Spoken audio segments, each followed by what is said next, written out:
Hoy pastel de patata, que me trae unos recuerdos divinos de mi familia porque esta receta era de mi mami querida. Los ingredientes van a salir todos bien especificados en la pestaña de comentarios.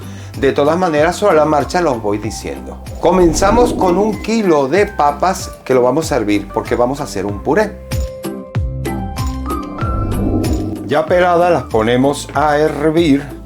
El tiempo de cocción para hervirlas, pues eso depende del tamaño de las papas, el tipo de papa. Lo que tenemos que hacer es, yo por lo menos dentro de 20 minutos las voy a pinchar. Y si entra y sale fácil el cuchillo, están listas. Ustedes hagan lo mismo. Ahora vamos con el sofrito y comenzamos con la cebolla.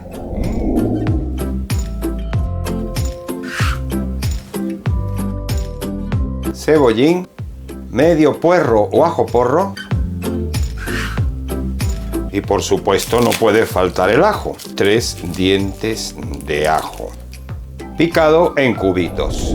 Ok, mientras las papas están hirviendo y ya todo picado, ahora vamos a sofreír. Agregamos aceite de oliva. Yo pongo virgen extra que me cubra el fondo, pero ustedes ponen el aceite de su preferencia. Hemos agregado el ajito y todos los vegetales que hemos picado. Y lo vamos a sofreír bien hechitos. Ahora sal. Como una cucharadita de orégano, ajo en polvo, cebolla molida, pimienta blanca, cilantro, otra cucharadita, pimentón dulce de la Vera, 1,5 cucharadas y mezclamos. Bien sofritos los vegetales, ahora viene la carne. Vamos a poner carne picada.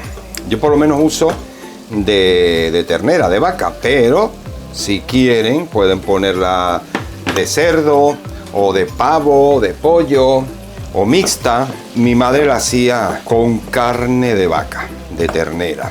Ok, una vez bien mezclada la carne, entonces agregamos, yo le pongo alcaparras porque le va a dar el toque saladito con el contraste de uvas pasas. Mi querida madre lo hacía así. Y ahí dejamos que se siga haciendo todo junto. Que se concentren los sabores. Ahora es el momento de agregarle medio vasito de vino blanco. Luego ya probamos la sal por si tenemos que rectificar. Para la elaboración del puré, pues ya lo hemos pisado. Entonces ahora viene 2 cucharadas de queso crema.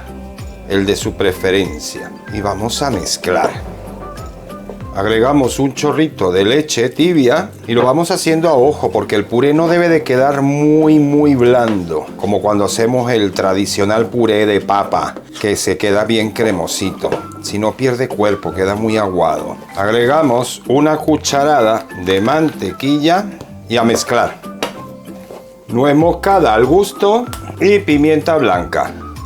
Y ahora la receta de mi madre. Queso parmesano, también a gusto, o pecorino, o grana padano, el que les guste. Por eso les decía lo de la sal todavía no. Porque este quesito pues tiene su punto de sal. Y ya lo tenemos listo para armar nuestro pastel. Bueno, ahora el molde, mi madre lo que hacía era meterle una base de mantequilla, porque así cuando hornea hace una costrita abajo, muy rica. Y ahora, pues más o menos calculamos la mitad del puré. Vamos agregando en la bandeja el puré para esparcirlo bien y luego así tenemos hecha la base. Vamos a hacer la base del puré. Nos ayudamos con esta espátula lengua de gato y la extendemos bien lo más parejo posible. Ahora viene la carne. La he dejado entibiar un poco para que no esté demasiado caliente. Esto huele que alimenta. La distribuimos bien y ahora ya viene la última capa del puré.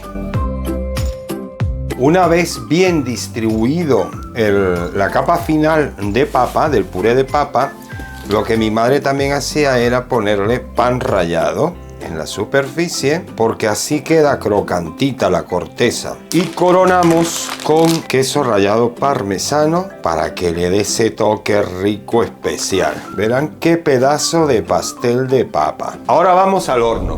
Pues este es el resultado final del pastel de papa de mi madre. Anímense a hacerlo, porque esto es una delicia. Esa costrita que ha quedado con el queso y el pan, Cuando lo cortan y lo prueben verán. Pues ya ven, un plato tan sencillo, ingredientes muy fáciles de conseguir y es una delicia. Me alegro de haberles mostrado esta receta familiar de mi querida madre. Gracias, mami, por enseñarme esta receta. Y recuerden suscribirse, campanita, un like, comenten si les ha gustado y un beso muy grande desde Cocinando con Claudio. Adiós y hasta la próxima.